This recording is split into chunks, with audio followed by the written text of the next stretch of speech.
بسم اللہ الرحمن الرحیم۔ السلام علیکم سامعین، یہ کاشان بصیرت کا آڈیو بک سیشن ہے جہاں پہ ہم انتہائی مستند کتاب نقوش عصمت کو پڑھ رہے ہیں، اور الحمدللہ ہم چہارد معصومین علیہ السلام کے حوالے سے اماموں کے بارے میں پڑھتے ہوئے اب ہم 11ویں امام حسن عسکری علیہ السلام کے بارے میں پڑھ رہے ہیں، اور پچھلی ریکارڈنگ میں ہم نے آدھا چیپٹر ان کے حوالے سے ختم کر لیا تھا، اور جو آدھا رہتا ہے وہ ہم اس ریکارڈنگ میں انشاءاللہ مکمل کر لیں گے۔ اور اس کتاب کے رائٹر ہیں علامہ مولانا سید ذیشان حیدر جوادی۔ آئیے جہاں پچھلی آڈیو میں پیج 472 پہ ہم نے رک کے ہم نے اختتام کیا تھا پچھلی آڈیو کا، تو ہم اب آگے چلتے ہیں۔ ہے تو پیج 472 ہی، لیکن اس پہ اوپر صرف ایک لائن ہے۔ آئیے اسی سے شروع کرتے ہیں۔ اس میں ٹاپک ہیڈنگ ہے شہادت۔ یوں تو ائمہ معصومین علیہ السلام کی زندگیاں ہمیشہ حکام وقت کی طرف سے مصائب و مظالم کا نشانہ ہی رہی ہیں، اور شاید ہی کوئی ایسا حاکم رہا ہو جس نے اپنی حکومت کا ایک اہم مقصد آل محمد صلی اللہ علیہ وآلہ وسلم پر ظلم و ستم کو نہ قرار دیا ہو۔ لیکن امام حسن عسکری علیہ السلام کی زندگی ایک عجیب و غریب مصیبت کا نشانہ رہی ہے، جس کی مثال دیگر معصومین علیہ السلام کی زندگیوں میں بھی نہیں ملتی ہے، اور اس کا اہم ترین راز یہ ہے کہ عالم اسلام دور پیغمبر اسلام سے یہ بات سن رکھی تھی کہ میرا 12واں وارث وہ حجت پروردگار ہوگا جو ظلم و جور سے بھری ہوئی دنیا کو عدل و انصاف سے معمور کر دے گا، اور دنیا کے ہر نظام ظلم کا تختہ الٹ دے گا۔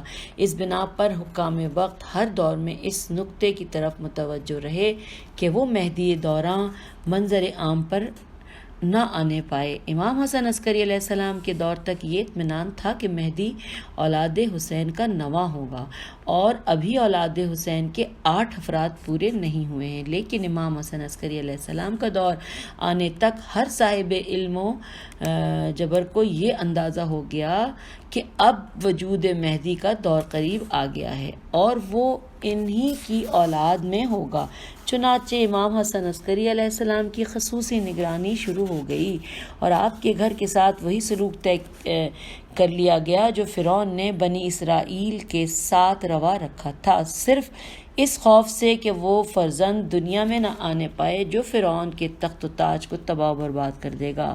حکام زمانہ کا اب تک یہ طریقہ کار تھا کہ ائمہ طاہرین کو قید خانوں میں رکھتے تھے، اور اگر قوم میں بغاوت کا خطرہ پیدا ہو گیا یا نگران قید خانہ حکومت کے خیال میں کردار معصومین علیہ السلام سے متاثر ہو کر منحرف ہونے لگا تو امام علیہ السلام کو گھر میں نظر بند کر دیا۔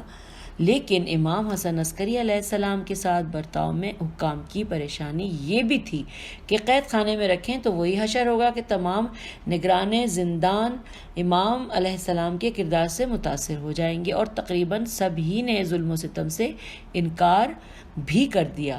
اس کے بعد گھر میں نظر بند کرنا چاہیں تو یہ خوف پیدا ہوتا ہے کہ اس طرح وہ آخری حجت پروردگار کا منظر عام پر آ جائے گا، جس سے اپنے تخت و تاج کا خطرہ ہے۔ چنانچہ ابتدا میں آپ کو قید خانے میں رکھا گیا، اور داروغہ زندان کو خصوصی ہدایت دی گئی کہ امام علیہ السلام کو زیادہ سے زیادہ اذیت دے، لیکن جب دیکھ لیا کہ اس تاکید کا کوئی اثر نہیں ہو رہا ہے تو اپنے قصر کے ایک گوشے میں نظر بند کر دیا تاکہ اپنی نگرانی میں رہیں اور لوگوں میں کوئی حیثیت نہ پیدا کرنے پائیں۔ لیکن جب یہ احساس پیدا ہوا کہ اس طرح قصر کے نگران سپاہیوں کے بھی گرویدہ ہو جانے کا خطرہ ہے تو مجبور ہو کر حضرت کو ان کے گھر میں نظر بند کر دیا گیا، اور اس طرح خدائے موسیٰ نے ایک اور موسیٰ کی ولادت کا انتظام کر دیا، اور ماہ شعبان کی 15ویں تاریخ 255 ہجری کو وہ حجت پروردگار اس دنیا میں آ گیا جس کی خبر دور پیغمبر اسلام صلی اللہ علیہ وآلہ وسلم سے برابر دی جا رہی تھی، اور جس کا انتظار ہر دور کے مظلومین اور مستضعفین کر رہے تھے، اور اس طرح ظالم حکومتوں کے لیے وہ خطرہ منظر عام پر آ گیا جس کے تصور سے راتوں کی نیندیں حرام ہو جاتی تھیں۔ امام حسن عسکری علیہ السلام کے کردار کے بارے میں علامہ مجلسی نے نہایت تفصیل کے ساتھ احمد بن عبید اللہ بن خاقان کا بیان نقل کیا ہے، جو قم میں خلفائے اسلام کی طرف سے والی اوقاف و صدقات تھا، اور ان انتہائی درجے کا دشمن اہل بیت تھا۔ اس کا اپنا بیان ہے کہ میں نے سامرا میں حسن عسکری علیہ السلام سے زیادہ مومن، متقی، صالح، پاک باز اور مقدس انسان نہیں دیکھا۔ میرے والد کا طریقہ تھا کہ جب وہ دربار میں آ جاتے تھے تو نہایت احترام سے انہیں صدر مجلس میں جگہ دیتے تھے اور یا بن الرضا کہہ کر خطاب کرتے تھے۔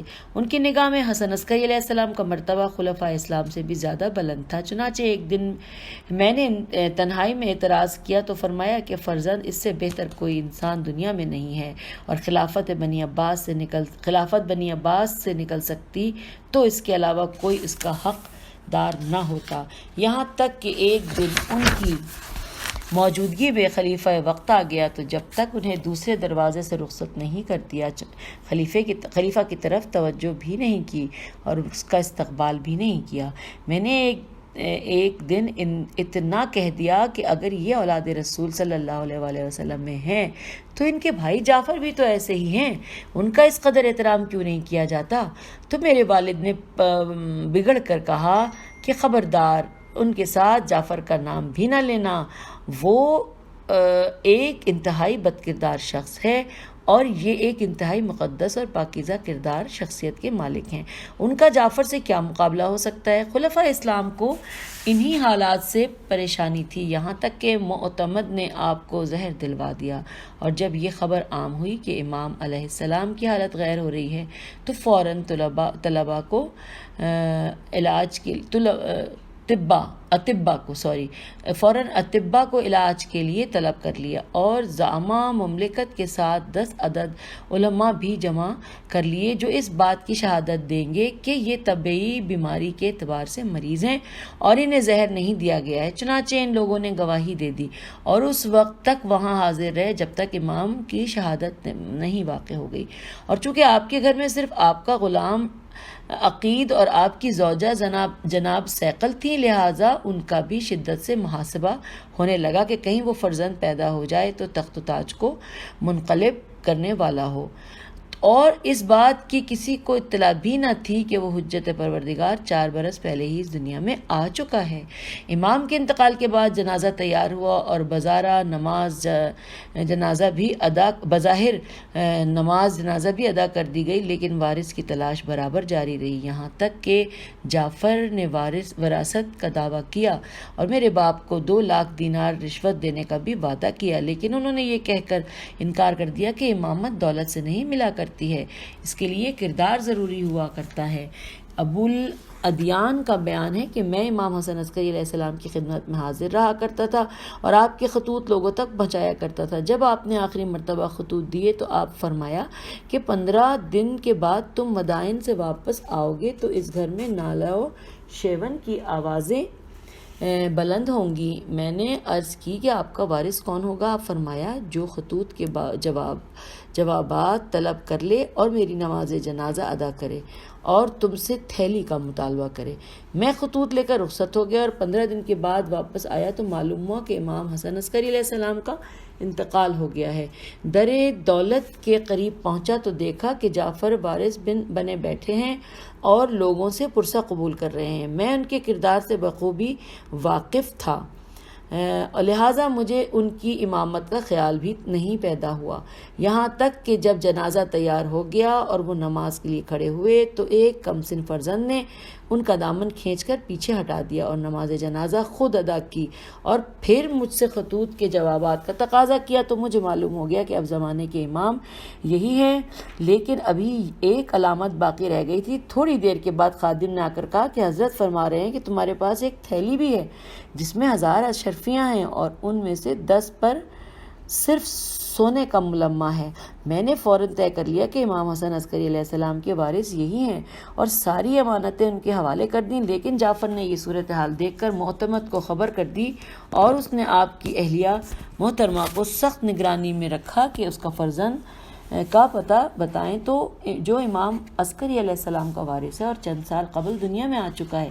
آپ کے انتقال کے بارے میں آپ کے غلام عقید کا بیان ہے کہ جب حضرت پر زہر کا اثر کا غلبہ آنے لگا تو مجھ سے آب مستگی کا مطالبہ کیا۔ میں نے پانی حاضر کیا اور آپ نے پینا چاہا، لیکن ہاتھ میں راشا پیدا ہو گیا اور نہ پی سکے، اور فرمایا کہ اس حجرے میں ایک کمسن بچہ ہے، اسے بلا کر لے آؤ۔ عقیدے نے حجرے میں داخل ہو کر دیکھا کہ ایک بچہ سر بسجدہ ہے اور مصروف دعا ہے۔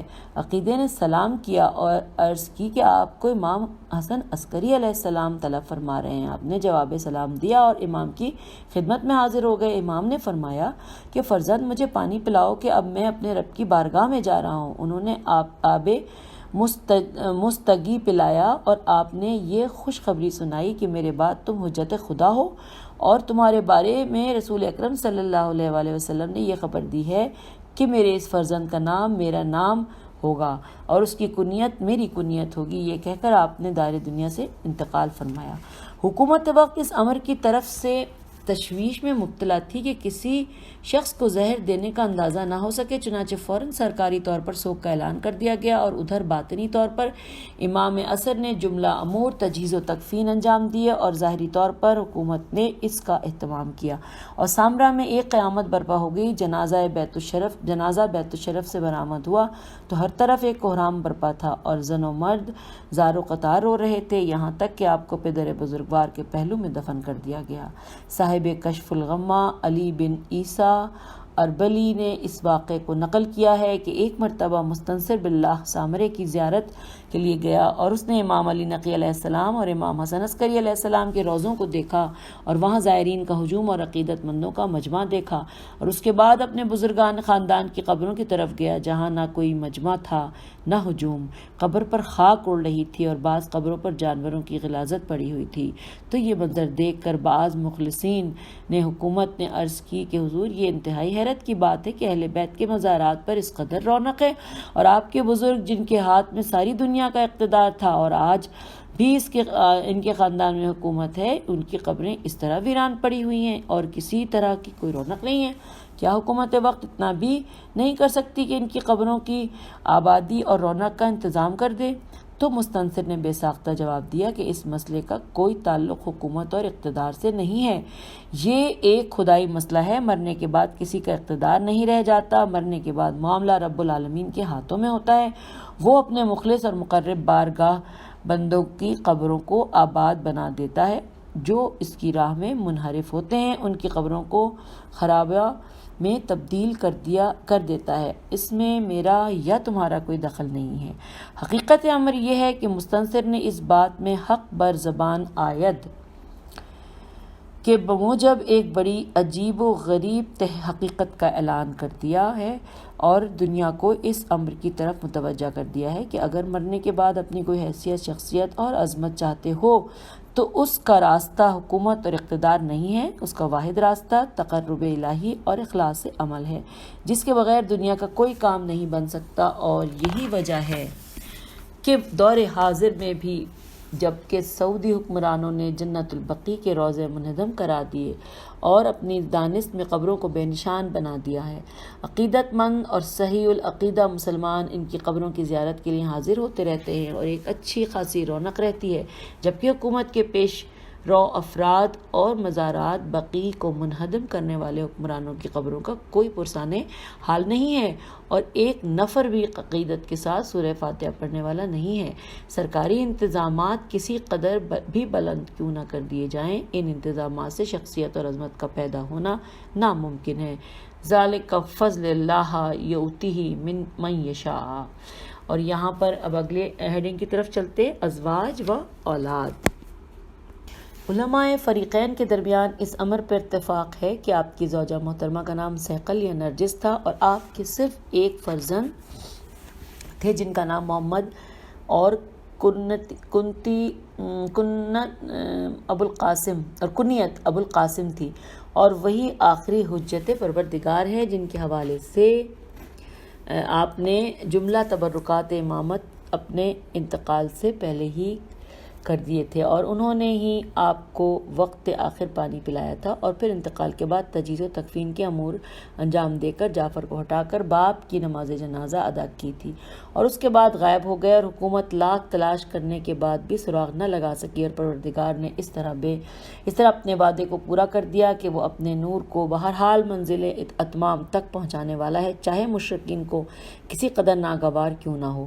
آپ کی سیرت کے ذیل میں اولاد رسول صلی اللہ علیہ وآلہ وسلم کے احترام کے سلسلے میں تاریخ قم میں یہ واقعہ نقل کیا گیا ہے کہ ابو الحسن حسین بن حسن بن جعفر بن محمد بن اسماعیل بن جعفر الصادق، جو قم میں شراب خوری اور بدعمالیوں میں خاصی شہرت رکھتے تھے، ایک مرتبہ کسی ضرورت سے احمد بن اسحاق اشعری کے پاس آئے جو قم میں وکیل اوقاف تھے، اور ان سے کمک کا مطالبہ کرنا چاہا، تو احمد ابن اسحاق نے ان کے کردار کے پیش نظر ملاقات سے انکار کر دیا۔ اتفاق سے اسی سال احمد بن اسحاق نے حج کا ارادہ کیا اور ان کا گزر سامرا سے ہوا۔ امام حسن عسکری علیہ السلام کی زیارت کے اشتیاق میں بیت الشرف کے دروازے پر حاضر ہوئے، اذن باریابی طلب کیا تو حضرت نے انکار فرما دیا۔ انہوں نے بے حد گریہ کیا اور بمشکل تمام اجازت حاصل ہوئی، اور عرض کی کہ سرکار، آپ کی ناراضگی کا سبب کیا ہے؟ فرمایا کہ تم نے ایک سید کو اپنے یہاں داخلے کی اجازت نہیں دی ہے۔ احمد بن اسحاق نے عرض کیا کہ سرکار، وہ شرابی آدمی ہے، میں نے اس کے کردار کی بنا پر انکار کر دیا تھا۔ فرمایا کچھ بھی ہو، تمہیں نسب سیادت کا احترام کرنا چاہیے تھا۔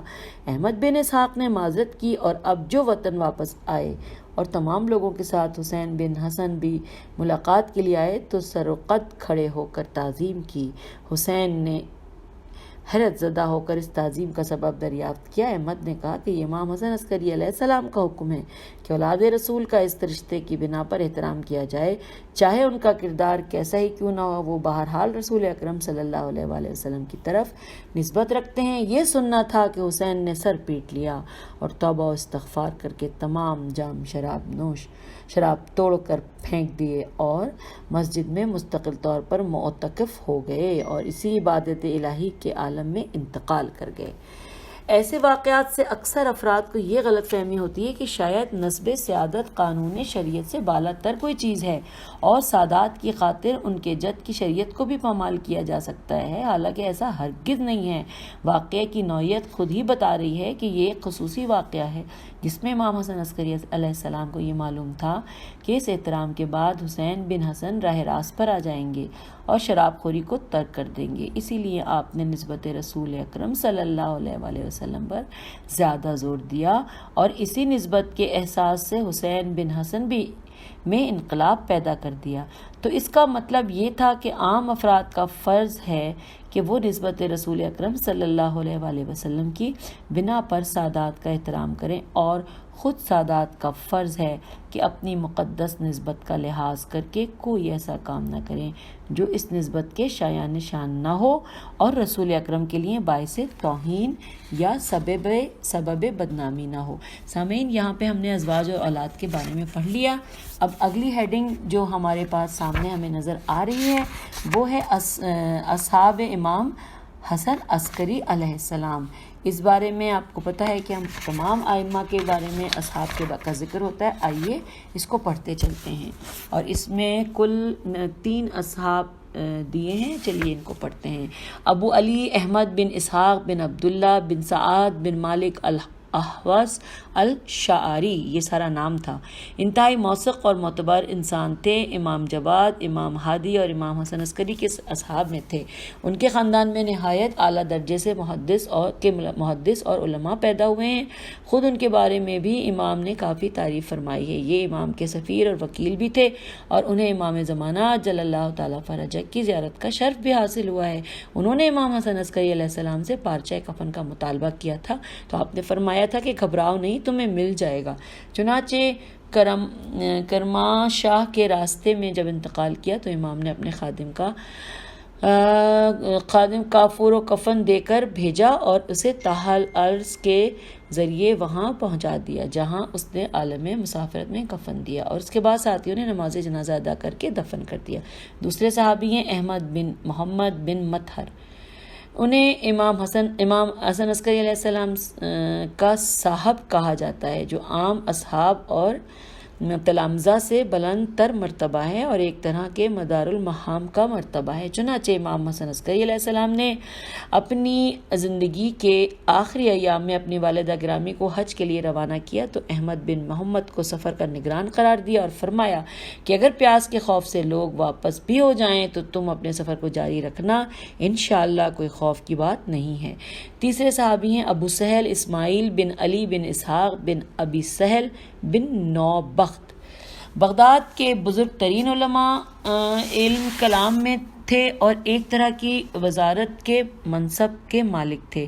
مختلف کتابوں کے مؤلف بھی ہیں، جن میں کتاب الانوار فی تاریخ الائمہ الاطہار خاصی شہرت رکھتی ہے۔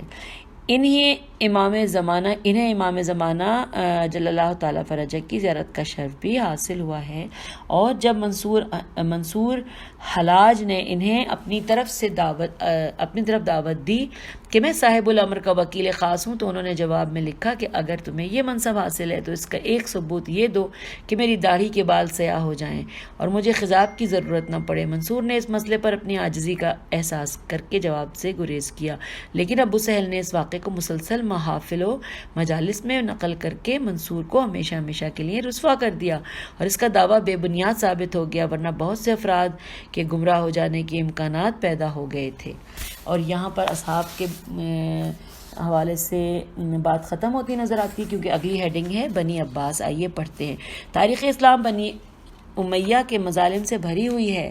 مولا کائنات کی شہادت سے کربلا کے سانحے تک آل محمد صلی اللہ علیہ وآلہ وسلم پر نازل ہونے والی کون سی مصیبت ہے جس میں بنی امیہ کا ہاتھ نہ رہا ہو، اور جس خون سے کسی نہ کسی اموی حاکم کے ہاتھ رنگین نہ ہو۔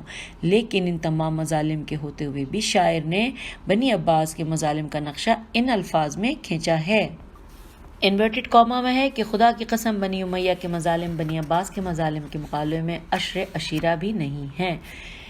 بنی امیہ نے زندہ افراد پر ظلم کیا ہے، مرنے کے بعد لاشوں کو پامال کیا ہے، لیکن اس کے بعد مظالم کا سلسلہ روک دیا ہے، اور بنی عباس نے تو قبروں کے نشان تک مٹا دینے کی مہم چلائی ہے، اور ہر بعد کے آنے والے نے اپنے پہلے والے کے مظالم کو بھلا دیا ہے اور اپنا ظلم اس سے کوسوں آگے بڑھا دیا ہے۔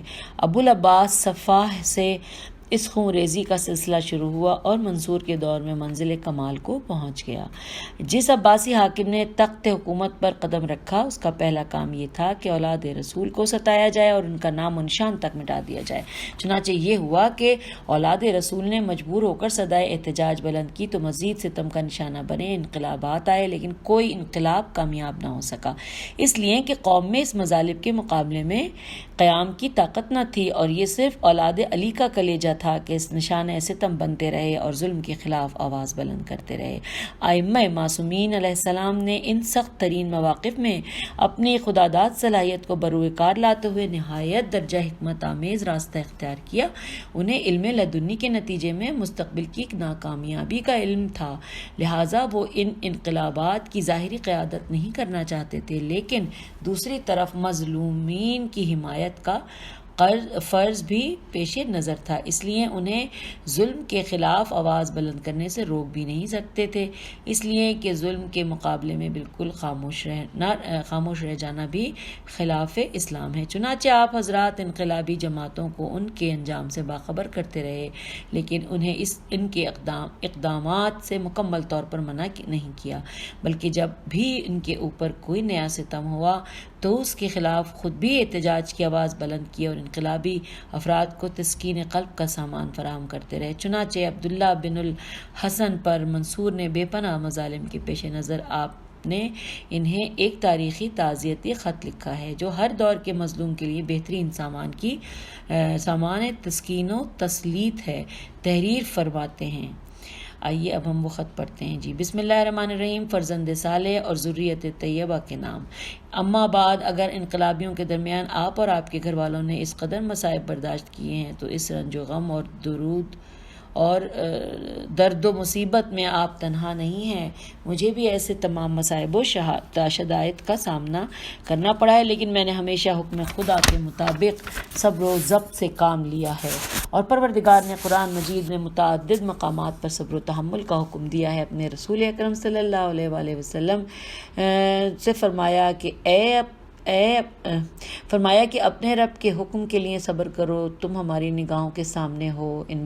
طور 48. اگلا ہے حکم رب پر صبر کرو اور یونس جیسے نہ بن جاؤ. قلم 48.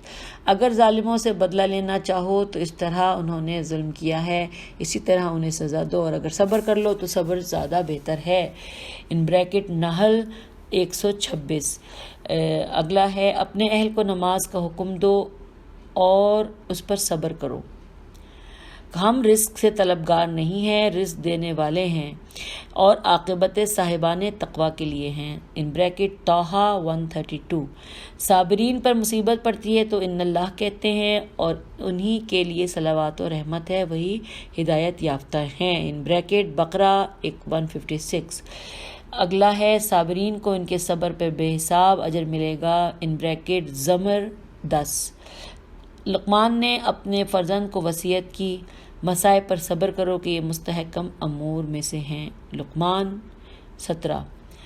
جناب موسیٰ نے اپنی قوم سے کہا، اللہ سے مدد مانگو اور صبر کرو. زمین اللہ کی ہے اور جسے چاہتا ہے اس کا وارث بنا دیتا ہے، اور عاقبت بہرحال صاحبان تقوی کے لیے ہے. اعراف 8. اگلا ہے فائدہ صاحبان ایمان کے لیے ہے جو عمل صالح کرتے ہیں اور حق و صبر کی وصیت و نصیحت کرتے ہیں. عصر 3. اگلا ہے پھر ان صاحبان ایمان میں سے ہوتا ہے جن کا کام صبر اور مرحمت کی وصیت کرنا ہے. بلد 17. اگلا ہے ہم تمہارا امتحان بھوک، خوف، نقص اموال اور نفوس و ثمرات سے کریں گے اور صابرین کو بشارت دے دو. بقرہ 155. اگلا ہے نبی کے ساتھ اللہ والوں نے جہاد کیا تو نہ راہ خدا میں آنے والی مصیبتوں کے مقابلے میں کمزور ہوئے اور نہ سستی کا مظاہرہ کیا، اور اللہ صابرین کو دوست رکھتا ہے. آل عمران 46. صبر کرنے والے مرد اور صبر کرنے والی عورتیں مغفرت اور اجر عظیم کی حقدار ہیں. احزاب 35. جب تک حکم خدا نہ آ جائے صبر کرتے رہو کہ اللہ بہترین فیصلہ کرنے والا ہے. یونس 109. میرے اور ابن یاد رکھیے کہ اپنے پروردگار کو اس کی کوئی پرواہ نہیں ہے کہ اس کے ماننے والوں کو دنیا نے ستایا ہے کہ اس کی نگاہ میں اس کے مصائب و آلام سے زیادہ محبوب ترین کوئی شے نہیں ہے. اسے اس کی بھی فکر نہیں ہے کہ دنیا اس کے دشمنوں کو ناز و نعم میں رکھتی ہے کہ وہ اگر اپنے اولیاء کے ساتھ مصائب اور صبر کو پسند نہ کرتا تو دشمنان خدا کی ہمت نہ ہوتی کہ وہ اولیاء خدا کو قتل کر سکیں اور خود عیش و آرام سے حکومت کریں. وہ اولیاء کے لیے مصائب برداشت نہ کرتا تو زکریا اور یحییٰ کا قتل واقع نہ ہو سکتا. آپ کے جد اعلیٰ بن ابی طالب شہید نہ ہوتے، کربلا کا عظیم سانحہ، اور آپ کے چچا کی شہادت نہ ہوتی. اس نے ظالموں کو ڈھیل دی ہے، انہیں ظلم کا موقع دیا ہے کہ اپنا حوصلہ نکال لیں، اور سورہ زخرف 33 اور سورہ مومنون 55 میں اس حقیقت کا اعلان بھی فرما دیا ہے. صبر کے جو ہر مصائب کے شدت میں ہی میں کھلتے ہیں، صبر کے جوہر مصائب کی شدت میں ہی کھلتے ہیں، اور صبر اللہ کی محبوب ترین صفت ہے. احادیث میں بھی اس حقیقت کا اعلان ہوا ہے. آئیے آگے انہوں نے کچھ احادیث بتائی ہیں. مومن کا یہ انورٹڈ کاما میں ہے سب کچھ. یہ والا پہلا یہ ہے کہ مومن کی اذیت کا خیال نہ ہوتا تو کافر کو کبھی درد سر بھی نہ ہوتا. اگلا ہے انورٹڈ کاماز ہے کہ یہ دنیا اللہ کی نظر میں مچھر کے پر کے برابر بھی حیثیت نہیں رکھتی. نیکسٹ ہے اسی طرح انورٹڈ کاما میں ہے کہ اگر مومن پہاڑ کی چوٹی پر بھی پناہ لے گا تو اللہ کافروں اور منافقوں کو اسے اذیت دینے کا موقع دے گا تاکہ اس کے صبر کے جوہر کھل سکے. نیکسٹ ہے اللہ جب کسی بندے کو دوست رکھتا ہے تو اس پر بلاؤں کا مسلسل نزول ہوتا ہے کہ ایک غم سے نکلتا ہے اور دوسرے غم میں داخل ہو جاتا ہے۔ نیکسٹ ہے بندہ مومن اس کے لیے اس دنیا میں 2 ہی گھونٹ محبوب ہیں، ایک غصے کا پی جانا، دوسرے مصیبت کو برداشت کر لینا صبر و تحمل کے ساتھ۔ اصحاب رسول اپنے ظالمین کے لیے طول عمر اور صحت بدن اور کثرت مال و اولاد کی تمنا کرتے تھے تاکہ اپنے امکان بھر ظلم ڈھا سکیں اور وہ اپنے صبر کا مظاہرہ کر سکیں۔ نیکسٹ ہے لہٰذا ام محترم، ابن العام اور برادران، آپ سب صبر و رضا، تسلیم و تفویض کو اختیار کریں، قضائے الہی پر صابر رہیں، اطاعت خدا کرتے رہیں، احکام کی تعمیل کریں۔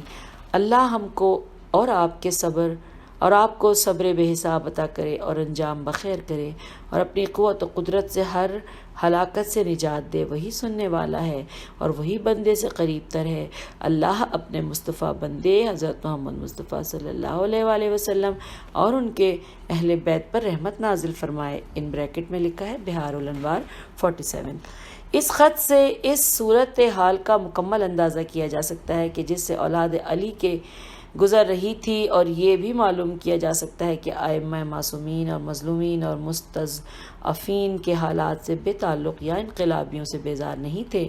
حالات نے انہیں قیام کی اجازت نہیں دی تھی، ورنہ وہ ظالم سے بیزار اور ہر ظلم کے خلاف تحریک سے ہم آواز تھے، بشرطے کہ اس کی بنیاد دین و ایمان اور دیانت و اخلاص پر استوار ہوں۔ سوچئے بنی عباس کے آغاز اقتدار میں مصائب کا یہ عالم تھا تو استحکام سلطنت کے بعد مصائب کی کیا کیفیت ہوگی، اس کا اندازہ بھی انہی حالات سے لگایا جا سکتا ہے۔ ہارون کا امام موسیٰ کاظم کو مسلسل قید خانے میں رکھنا اور قید و بند کے عالم میں شہید کرا دینا، مامون کا امام رضا علیہ السلام کو ولی عہد بنانا اور پھر شہید کرا دینا، امام علی تقی علیہ السلام کو داماد بنانا اور پھر نشانہ ستم بنا کر معتصم کا آپ کو زہر دلا دینا، متوکل کا قبر امام حسین علیہ السلام کی بربادی کا سامان کرنا، اور اس طرح کے بے شمار مظالم ہیں جو ائمہ معصومین علیہ السلام کے سامنے آتے رہے۔ اور بنی عباس کے نمک حرام حکام جس کے نام پر برسر اقتدار آئے تھے، اسی کے گھرانے کو بے نام و نشان بنانے پر تلے رہے ہیں۔ امام حسن عسکری علیہ السلام کو ان مصائب میں سے ایک نیا حصہ ملا تھا کہ ظالمین کو معلوم تھا کہ پیغمبر اسلام کا 12واں وارث ظلم کی بساط کو الٹ دے گا اور اس کے آنے کے بعد ظلم و جور کا خاتمہ ہو جائے گا، اور یہ بھی معلوم تھا کہ یہ ان کی نسل کے 11ویں وارث ہیں، لہٰذا مظالم کا تمام تر رخ آپ کی ذات مبارک کی طرف تھا، اور ہر شخص کو فکر تھی کہ آپ کی زندگی کا خاتمہ کر دیا جائے اور ایسا طریقہ اختیار کیا جائے کہ اپنی بدنامی بھی نہ ہونے پائے اور زندگی کا خاتمہ بھی ہو جائے۔ حکومت کے لیے یہ کام بہت آسان تھا، لیکن جسے پروردگار بچانا چاہے اسے کوئی نہیں مٹا سکتا۔ چنانچہ ظالموں نے قتل کرنے کے بجائے اذیتوں کا راستہ اختیار کیا کہ نگاہ قدرت میں اولیاء خدا کے صبر کے جوہر کھلنے کا یہ بہترین راستہ ہے۔ مظالم اپنی حد سے گزر گئے، قید و بند خانہ نشینی، نظر بندی اور اسی طرح کے شدید ترین حالات کا سامنا کرنا پڑا۔ جس قصر میں ظالم آرام کرے اس کے گوشے میں امام کو قیدی بنا کر رکھا گیا کہ یہ آل رسول کے ساتھ امت کی نگاہ میں بہترین برتاؤ تھا، اور اس طرح ظالموں کی دنیا میں اجر رسالت ادا کیا جا رہا تھا۔ لیکن ان تمام باتوں کے باوجود وہ حجت آخر اس دنیا میں آ گیا اور اعلان پروردگار جاء الحق و زحق الباطل کا مصداق پیدا ہو گیا۔ مظالم کی رات آخر منزل پر آ گئی اور عدل و انصاف کا سورج طلوع ہو گیا۔ سامعین کرام، یہاں پر مولا امام حسن عسکری علیہ السلام ہمارے 11ویں امام کے حوالے سے جتنی معلومات اس کتاب نقوش عصمت میں تھیں وہ ہم نے مل کر پڑھ لی ہیں، اور اب ہم اس آڈیو کی یہاں پہ اختتام کرتے ہیں، اور انشاءاللہ اگلی آڈیو میں سے ہم 12ویں امام زمانہ علیہ السلام اجل اللہ تعالیٰ فرجہ کے حوالے سے معلومات حاصل کریں گے۔ مجھے بھی انتظار ہے اور آپ کو بھی شدت سے انتظار ہے۔ چلیے اگلی آڈیو کی طرف انشاءاللہ ابھی اجازت دیجیے۔ خدا حافظ، فی امان اللہ۔